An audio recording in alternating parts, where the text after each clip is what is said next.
the truth about the core and how to train it. That's the topic of this podcast.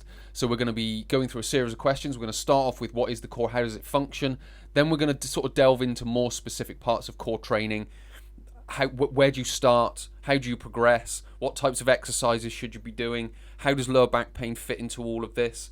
Differences between abdominal bracing and hollowing, and what they are and the differences between them. So if you're ready to get going, have a piece of paper and a pen ready, take some notes. If you've got any questions, leave them down in the comment section. I'll be able to answer them as soon and as quickly as possible. So otherwise, let's get stuck into it. Number one, what is the core? We have to start here because it's what everything is based on. So everything I'm going to say following this is based on what I'm about to say. So what is the core? It's essentially everything between the ball and socket joints of the hip and the ball and socket joints of the shoulders. So the pelvis, the spine, and the ribs. So those are the bony structures. Then you've got the muscles that lie over the top of that. So the variety of muscles from transverse abdominis, quadratus lumborum, internal external obliques, rectus abdominis, all the muscles of the spine, so on. Then you've got certain shoulder blade stabilizers which attach onto the rib cage as well. So you've got all these different muscles that are involved as well. You've then got the ligaments of the spine, posterior and anterior ligaments of the spine. You've also then got the fascia that's involved, which is essentially one thing. It does get broken up into parts, if you will, like the abdominal fascia and the thoracolumbar fascia.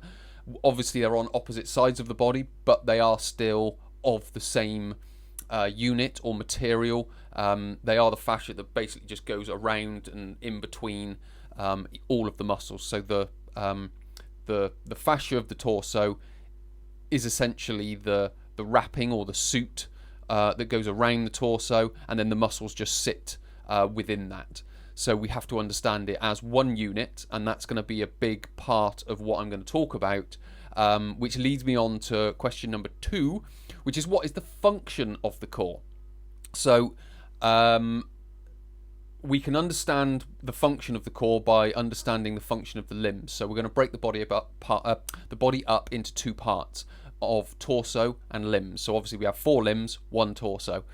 So as I've mentioned, we have ball and socket joints at the hips and the shoulders. Now those ball and socket joints are known as freely movable joints. They're synovial joints, which gives them the lubrication and the better movement, let's say. So they are freely movable joints. They have large ranges of movement. They have big, powerful muscles that wrap around them and produce that movement. So they are very strong joints. They are very powerful joints. So we have to understand them as the movement producers, if you will, because of the muscles that surround them and the range of movement that they have. What we can then do is look at the joints of the spine. There are many joints of the spine. They are known as cartilaginous joints. These joints are known as slightly movable joints. So that all these individual joints that go all the way up the spine, they have a small range of movement, which when you put them all together can create a large range of movement, i.e. when I sit up straight and I rotate, that's lots of joints moving a little bit, and then it creates one big movement. Now, the muscles that surround these, they aren't big, powerful muscles. They can rotate the spine, they can flex the spine, they can extend the spine. That is a role that they have. It's just not a primary role. Certainly when gross movement is involved, and certainly when loaded movement is involved. So if we talk about like body weight movement, then you have more license to move your spine because of the reduced load on it. When we talk about loaded movement, i.e. a deadlift, a rotation exercise, whatever it may be, then what we're talking about there is a lot of load, which is a problem for the spine. And there are sort of layers to the function. So what I would also say is the function of the core is to prevent movement.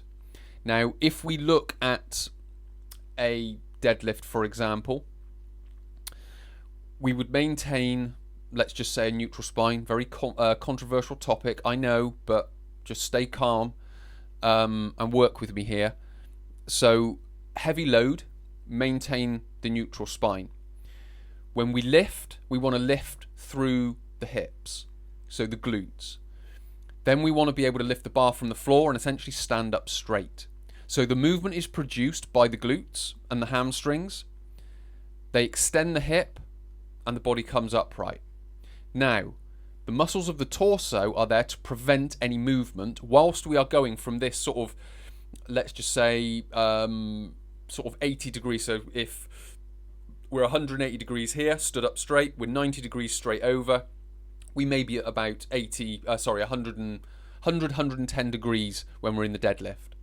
What we have to do is maintain neutral spine all the way up. That's maintained by the isometric static contraction of the torso. Now, if we lift and the spine bends, that would be known as an energy leak. So the force that was produced at the glutes is getting leaked out of the spine and it can't be transferred onto the bar to lift it up.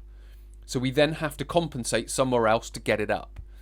So we have to understand from an exercise perspective, and certainly a loaded exercise perspective, that the limbs produce the movement, the torso prevents the movement.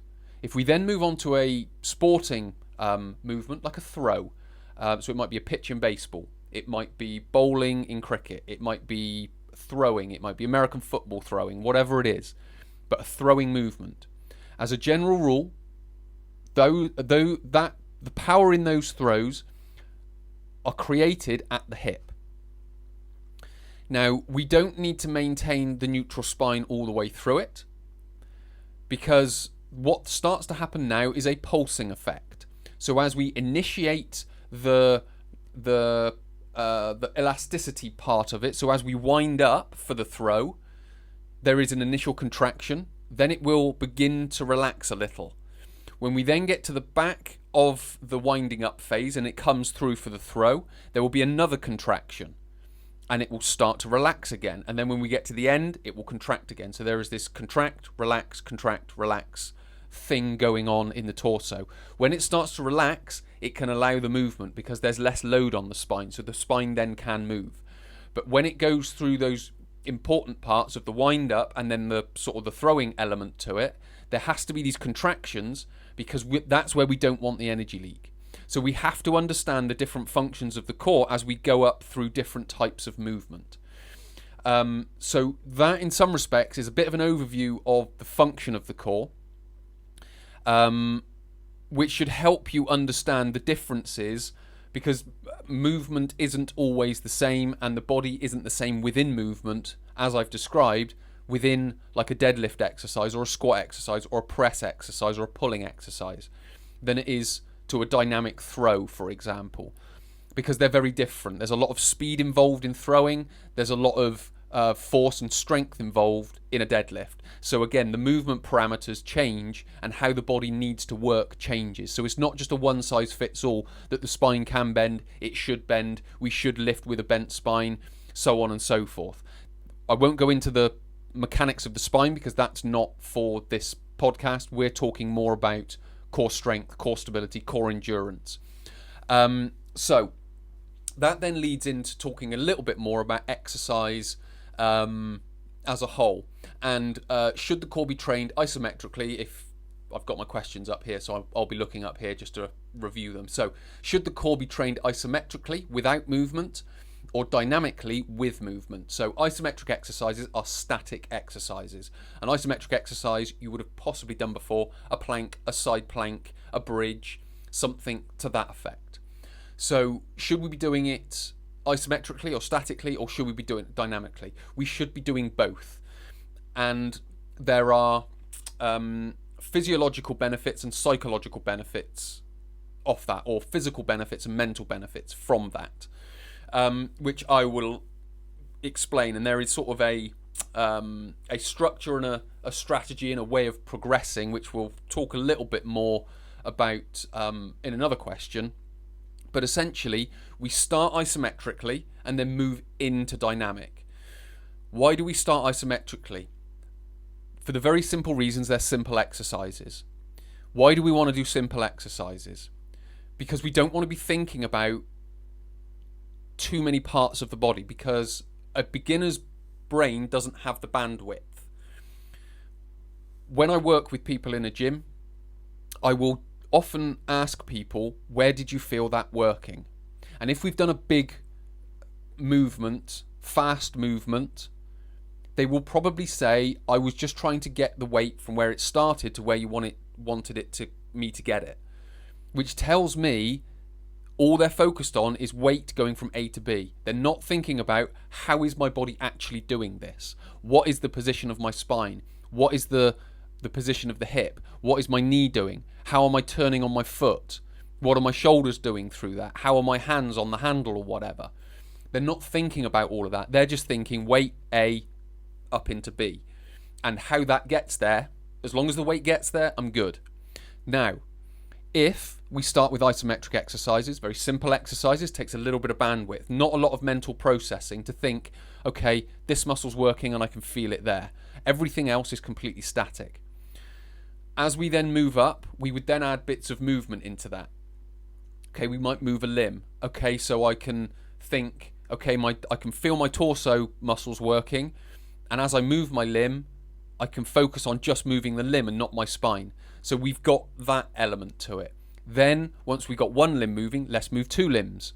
Then we might move to 3 limbs and 4 limbs. So what you're doing there is not only are you building it the physical capacity, but you're also building the mental capacity. And what I also find is even advanced people, where they have the physical capacity to do it, they don't necessarily have the mental capacity to do it. Because again, I can ask them, where did you feel that working? It's like, don't know. I was just getting the heaviest weight possible from A up into B. And again, where that will look impressive on the outside, it's not necessarily impressive on the inside, if that makes sense. Because the mental processing of how it gets there isn't very fine-tuned. They're just looking at the result and not the process, whereas we want the process and the result. So should you train isometrically without movement and dynamically with it, it's both. But it's more advantageous to start isometrically, build the physical and mental capacity, and then make it more dynamic where you require more physical and mental capacity, and then that will grow as well. So is there a recommended order or progression for core training? Well, I've sort of highlighted it in the previous question. And essentially, it's start isometrically. So start with the plank, the side plank, the bridge. Again, these are my 4 fundamental exercises. Plank, side plank, bird dog, bridge. They're the 4 ones. If someone comes to see me and they've got no experience in the gym, I will start them doing those 4 exercises. Yes, there will be more, but essentially I want those 4 exercises. And the reason I want those 4 exercises is because I want them to feel all the different areas of the core working. So I want them to feel the anterior musculature from the plank, the lateral musculature from the side plank, the posterior musculature from the bridge, and then in some respects sort of all of that together with a small amount of movement in a very controlled environment with the bird dog. So we start with these very simple exercises. Yes, we can add, depending on the goals of the person, presses, pulls, lower body exercises, lunges, all these different types. Yes, we can add those. But what I want to get from them first is your core working, and can you tell that your core is working? So we want to build that first. Then we want to start adding greater strength, endurance and stability into that. So for example, in a plank, I will get people to then start lifting one arm from the floor, and in a side plank, one leg from the floor, and in a bridge, again, one leg from the floor. The reason I want that is because I want them to maintain position of the hips, which shows good stability. Once I've got them to that point, it's then starting to wrap in certain movements. So chopping movements from high to low, chopping movements from low to high. Then we can start to bring in speed type exercises. So again, it can be sort of throwing of a medicine ball, again from low to high, from just horizontal, parallel to the floor, or low to high, whatever it may be. But again, we build that in layers. So we start isometrically, then we start adding movement in, then we start adding speed with that movement. Because what we're trying to do is train everything that I've talked about so far. Well, if you think back to the function of the core, we're trying to not only build the capacity of the muscles to contract, but also to tune the timing of the core. So when they throw, are they engaging the core at the right time, at the start of the movement? Are they then slowing the weight down and stopping the movement? So again, you can sort of understand that there's different parts to this this movement where we've got to accelerate and decelerate and then re-accelerate exercises. So we're trying to build all of that, but that doesn't come to the later stages. We wouldn't do that nearer the beginning. That would come later on. So we have to understand all these different things to be able to sort of build someone's core, because I'm not trying to build someone's core strengths, core stability, core endurance. I'm trying to build it all because I want a good quality core when it's exercising, because then it protects the spine as best as it can be protected. So do you need direct core training? With regards to direct core training of planks, side planks, bridges, so isometric exercises, yes. When it comes to sit-ups, crunches, back extensions, side bends, Russian twists, all these different things, no. And the reason for that goes back to what's the function of the core, is to prevent movement. So if we're using exercises that produce movement of the core, then essentially they are null and void, because they're kind of going against what the core is designed to do. And even in, remember, we go back to that sporting movement where the spine can flex, it can rotate. We aren't producing the movement at the spine, we're producing the movement at the hips and the shoulders. So even then, we don't need the abdominals to flex the spine. We want the core to contract at the right time. So it's a different perception. A lot of people they haven't wrapped their head around it, which is why the disagreement's there. So when people disagree with a point like that, it's because they don't understand the function of the core. Because as soon as you understand the function of the core, it becomes very clear how the core works and the exercises you choose for it. And essentially, a lot of the movement producing exercises just get put to the side. It's like, well, what's the point in doing them? Because they don't really do anything. So we have to understand it in that way. But once that concept of preventing movement and producing movement is understood, so producing movement of the limb and preventing movement of the torso is understood, it starts to make a bit more sense. Because then you can differentiate between exercise in the gym and sport and everyday movement. You can understand where the torso sits within all of them and what's required within all of them to be able to perform it correctly, if that makes sense. So do you need direct core training? If it's isometric exercises, yes. If it's movement producing or spine bending exercises, it's no. The next one, low back and core training. Important topic. They can get confused because people with lower back pain are told you need to build your core strength, you need to build your core stability, you need to build your core strength, or you need to build the strength of your lower back muscles. You don't. You need proper core training. You need excuse me.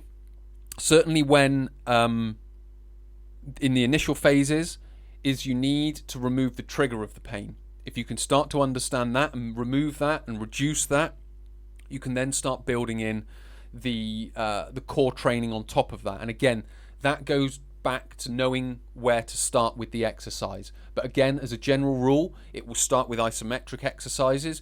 What you will need to do is build in and sort of improve movement, just everyday movement. So lifting, carrying, pushing, pulling, opening doors, closing doors by pushing and pulling, not necessarily doing press ups and pull ups, but pushing and pulling of, doors, pulling doors, lifting shopping bags, things like that, because those movements will need to be improved. But again, you wouldn't do that at a high weight. You would just develop the movement at a low load and then teach them the principles of how the core works within those movements. So you're not teaching them a deadlift. Yes, you are teaching them to lift some shopping bags off the floor, which is essentially a deadlift, but you're trying to teach them the movement of the deadlift, not the deadlift, if that makes sense, with the load. So you need to understand that. So that's kind of how that sits in. What I will also say is a strong core doesn't mean a pain-free lower back, because again, if you are told you need to build core strength, well, how strong does it need to be? If core strength is measured by how much you can lift, then how much do you need to lift? Do you need to lift an absolute weight? Do you need to improve the strength by 10, 20, 30%? None of that information's out there, which tells me you don't need a stronger core. What you need is a core that's where the muscles are working properly. Yes, you need to remove the trigger, but once you've kind of got past that point, you've developed the movement, you then need the core muscles to work at the right time, and you need them to have the capacity. So that's the endurance and the stability. So you need a basic level of strength to be able to get into the positions, then you need the stability for the muscles to time properly, and then you need the endurance to be able to do that over a period of time. So you need kind of all those things with regards to lower back pain. So it's not just a simple case of going and doing a bunch of planks and side planks and then your core will be better. There's a little bit more involved than that to be able to get the most from it, and to really understand how it works. Which kind of then leads on to myths about lower back pain, which I've kind of touched on, and core stability. So core stability, we have to understand, is about muscle timing and smoothness of movement. So again, if you're told you need to build your core stability and then they give you planks and side planks, even those exercises aren't necessarily core stability exercises. They are initially because you're consciously activating the muscles in a brace, which we'll come on to next. But what we need to be able to do is, as we go through dynamic movement, so as the body changes position from like a lifting position, which again, if we think about the deadlift where the body's sort of bent forward at the hips or hinged at the hips and then comes to the upright position and the weights move from the floor up to your side, we need to be able to have the stability, so the timing of the muscles to work properly within that. So we can't just think about I need to do load planks and side planks to build my core stability, because number one, they aren't really building core stability. What they are doing is building a core endurance, but we need to think about stability as something different. So as our body changes position, is our muscle or is our core moving or tensioning with that movement? Which is why we need to then add in the dynamic movement with the load, but that's got to come later on. So just by going in and doing exercise isn't going to remove your lower back pain, or just going in and doing core stability isn't going to remove your lower back pain, because you need to deal with the triggers first. Then you need to build the movement, then you need to build, which in some respects will do a little bit of core strength, stability and endurance, but to then work on it specifically will come a little bit later on. So it's understanding all these different parts, which for the purposes of this podcast I can't really go into, because I'm trying to talk more about the core rather than back pain, but I've talked about back pain for many tutorials and podcasts, which then kind of leads me on to the last one, which is the difference between abdominal hollowing and the abdominal brace.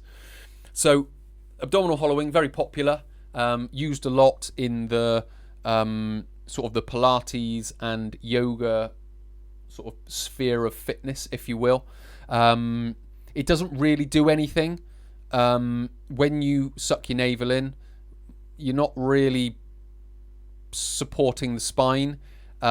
You're supposedly activating a muscle called transverse abdominis, which is just one player in the game. If you really want to protect the spine, you have to engage more of them. So the hollowing is, for want of a better way of describing it, it's an unnecessary thing to do. If you want to support your spine, if you want to lift load, if you want to throw further, if you want to kick further, whatever it may be, then you will need to start with the brace. So a brace is essentially engaging all, if not most, of the core muscles. That essentially locks the spine in place. If it's in the neutral position, that's more advantageous. If it's slightly flexed, that's less advantageous, but is still protected because of the brace, because the brace holds it in the position.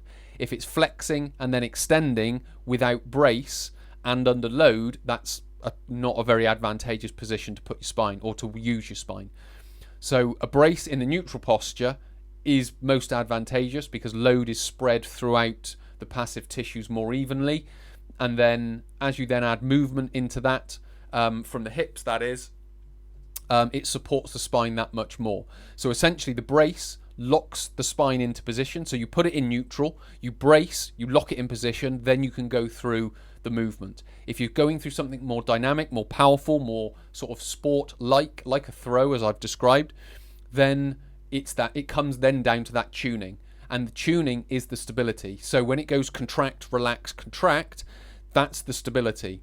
So you're stabilizing through the contraction, as long as it's done at the right time. Then it will relax a little bit. Then you stabilize again at the next contraction. So it's being able to understand all these different things when it comes to developing the abdominal brace over the abdominal hollow, because the abdominal hollow doesn't do any of that. If, for example, you were sat in a seat and I gave you a 12-kilo kettlebell just to hold in front of your chin, and you went to stand up, and I said, right, I want you to suck your navel towards your belly button. Suck your navel towards your spine. As you get up, you will unconsciously, your body will brace. So your abdominals will brace, or your core will brace. You won't maintain the abdominal hollow because that's not its function. Its function is to maintain position of the spine and protect it, which is done via the abdominal brace. And whether you do it or your body does it unconsciously, it will happen either way. Which in some respects comes back to like a lower back pain thing. You have to start bracing consciously before you can start building that unconscious brace, because that can come down to the timing.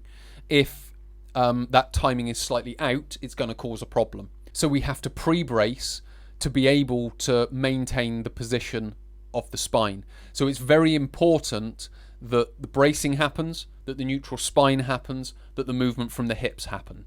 It's also very important that you build core strength, core stability, and core endurance, because they are the components that are needed not only to overcome lower back pain along with removing triggers, but also to build a healthy spine and a healthy core in its place. If you want good quality movement, you need it. If you want good quality sport performance, you need all those components.